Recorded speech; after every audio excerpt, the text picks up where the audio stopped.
लगभग आधी रात हो चुकी थी और बारिश रुकने का नाम ही नहीं ले रही थी। अपना काम खत्म करके मैं ऑफिस से निकलने लगा तो मुझे गार्ड भैया ने टोक दिया। अरे देव जी, इतनी रात तक आप यही है, घर नहीं गए?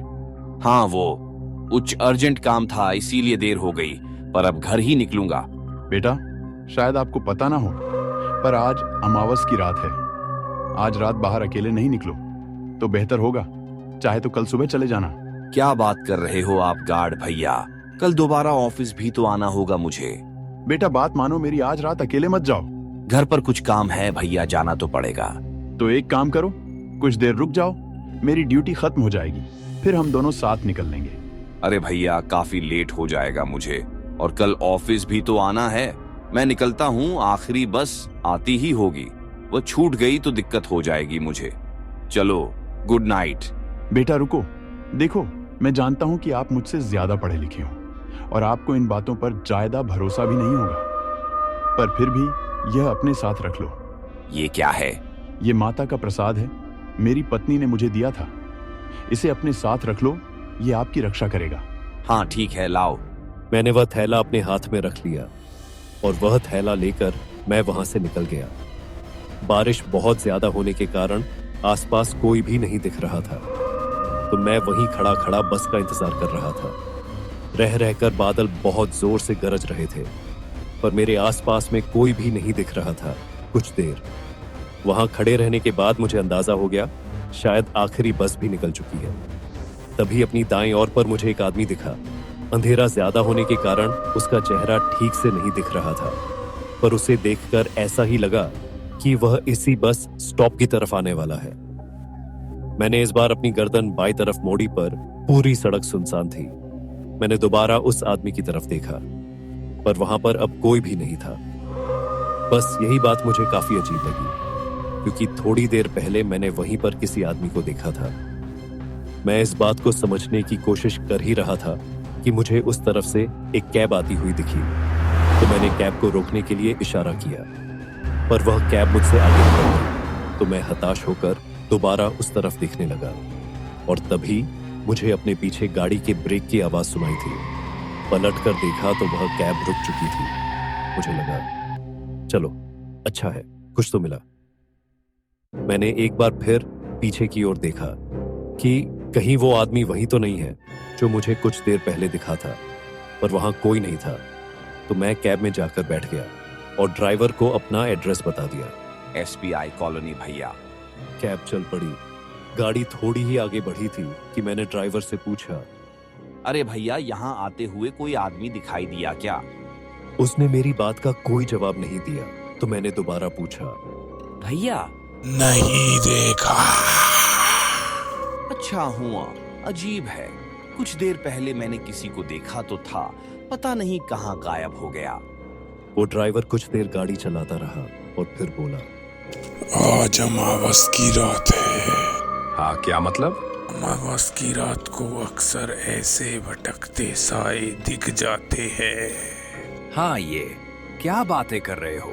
ये बकवास की चीजें मैं नहीं मानता हूँ। ठीक है, उल्टे पलटे लॉजिक्स मत दो मुझे।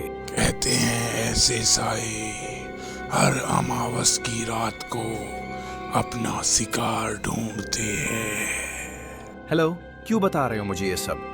कहा ना मुझे नहीं जानना ये सब कुछ। और अगर किसी इंसान की नजर इन सायों पर पड़ जाती है यार स्टूपिड, समझ नहीं आ रहा क्या तुम्हें? तो उसकी मौत तय हो जाती है। अरे तुम पागल वागल हो गए हो क्या? गाड़ी रोको यार, मुझे नहीं जाना है कहीं। जैसे आज तुम्हारी मौत तय है। What nonsense! तुम्हारा दिमाग फिर गया है क्या? Listen, गाड़ी रोको, मुझे नहीं जाना है कहीं भी। Just stop the cab. पर मेरी बातों का मानो, उस पर कोई असर ही नहीं हुआ हो। उसने गाड़ी नहीं रोकी तो मैंने उसे दोबारा कहा, मेरी बात समझ नहीं आ रही है क्या? गाड़ी रोको चुपचाप। अपनी बाईं तरफ देखो, सब समझ आ जाएगा।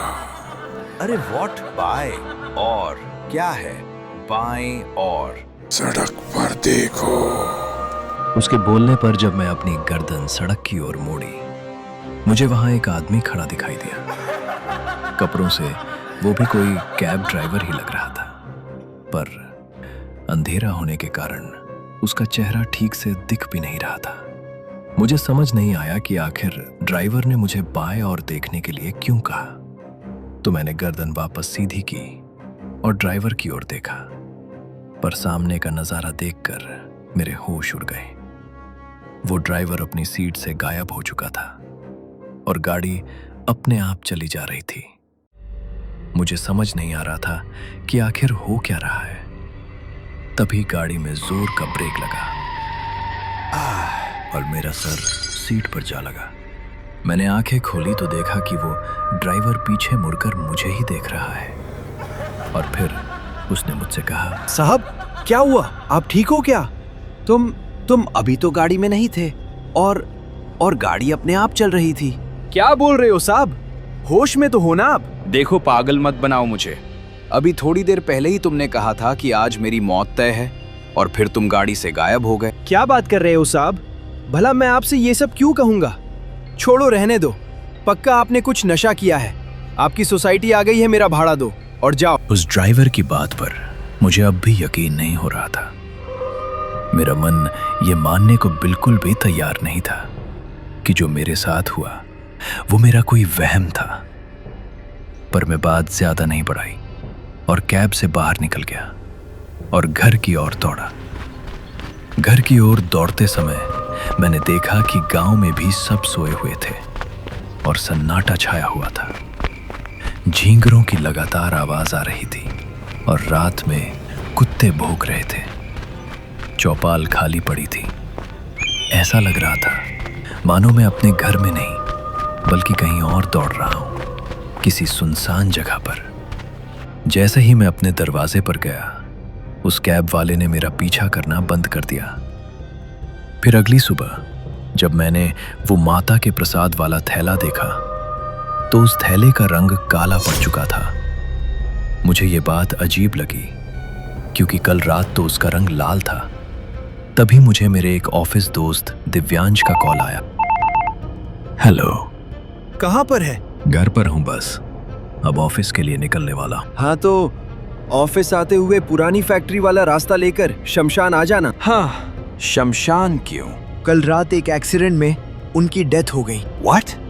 हाँ, शायद किसी कैब ने टक्कर मार दी। एनीवे, तू जल्दी से जल्दी आ जा। दिव्यांश की बातें सुनकर मेरे होश उड़ गए। मुझे विश्वास नहीं हो रहा था कि ऐसा कैसे हो सकता है। तभी मेरी नजर वापस से उस थैला पर गई जो गार्ड भैया ने मुझे दिया था। अब मेरी आंखों के सामने सब कुछ साफ हो गया। मैं समझ गया कि अगर उस रात मेरे पास वो माता रानी के प्रसाद का थैला नहीं होता तो आज मैं जिंदा नहीं होता।